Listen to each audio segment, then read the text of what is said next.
Welcome to College Sports Conversations. I'm your host, Haydyn Gibson, and today I'm excited to bring you a Division II focused episode. The first Division II championship to return since the start of the COVID-19 pandemic was the Division II Indoor Track and Field Championships. With the return of competition brings the opportunity to set new individual and team records. No stranger to setting new personal bests, I'm joined by Celine Ritter, who is a senior student athlete majoring in psychology at Lee University.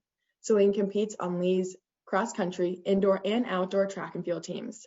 Earlier this season, Celine broke a 36-year-old Division II record in the women's 3,000-meter run. Celine, thank you for joining me today. Of course.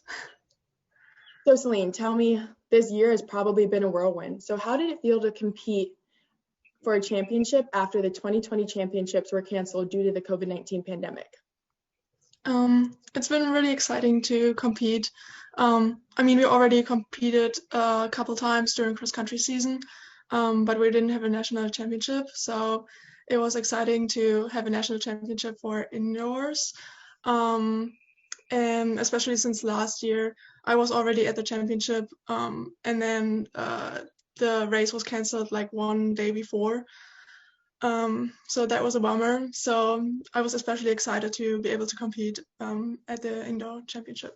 Yeah. And I can imagine that would have been hard. You know, you're there, you're ready to go, you're in that mindset, and then hearing about the cancellation. So I'm sorry that happened to you, but I hope that maybe it gave you some motivation to come back this year and be better than ever. And clearly it worked out. Yeah. So tell me a little bit more about, in terms of health and safety protocols, how did the championships protocol for this year's championship compare to the protocols during your regular season during COVID-19? Well, during the regular season, there were already some precautions because of COVID and some restrictions. I think they had a limited amount of spectators at most of the meets, and we had to take a COVID test the day before, social distancing, of course, and we had to wear a mask except for the race. And at nationals, it was a bit more strict. I think I took 2 COVID tests the week before, and then I think every day of the days that I was there at the meet, and we didn't have any spectators allowed, I think. Wow, so that is definitely a little bit different. Was it difficult for you to adjust to some of the changes in the championships, or were you ready to go and the race was all you cared about? Well, to me personally, it doesn't really matter if there are spectators or not. It would have been nice to have some of my teammates come to watch since it was in Birmingham, which isn't that far away from Cleveland, Tennessee. So that would have been nice. But for me personally, for my race, it didn't matter as much. Exactly. And going to that race, I mean, you won the 3,000-meter run and you're the first Lee woman athlete to win an individual Division II championship. What is that? Explain how that feels to you for me.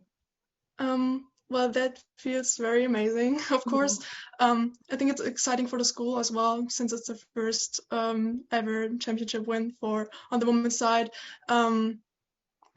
But for me personally, it's really great too, because it's my first national championship as well. So that's really amazing. And at the beginning of the season, I wouldn't have thought that I could be national champion, that's a realistic goal. At the beginning, I was more thinking top 5 or top 3 at nationals would be nice. So yeah, it's even more exciting to actually win. Absolutely. And I think it probably shows you too what happens when you're dedicated and can put your mind to something. I mean, this is a crazy season to be able to push through and win a national championship. So like you said, I'm sure that's an amazing feeling. And so not only have you won a national championship, but let's go back to earlier this season when you broke a 36-year-old Division II national record in the 3,000 meters. Did you know you'd broken this record when you crossed the finish line? No, I definitely didn't know what the previous record was at all. My goal wasn't really to break a record or anything. I think my goal at that point was to maybe break 9:20 because my previous PR was 9:31. So I was really nervous about being in a very competitive race at Camel City as well. So my main goal was to just hang on, and I wouldn't have thought that I can run 9:11. And when I crossed the finish line, I didn't know it was a record. I think my coach didn't know either, and we found out like 10 minutes later when we looked up the all-time records in D2. Yeah. That's amazing. And you didn't just break it, you shattered that record by 5 seconds. I mean, I pretend I run. I'm an old golfer, so walking is my thing. But I know 5 seconds in running is a lot. So that's great to hear. And then an exciting way to find out later, too.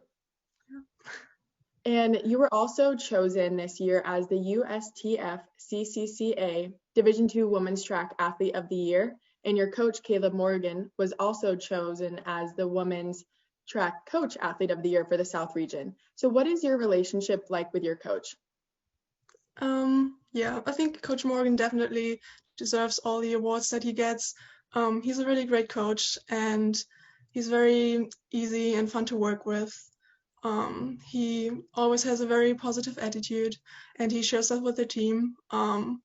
And somehow he always knows where I'm at and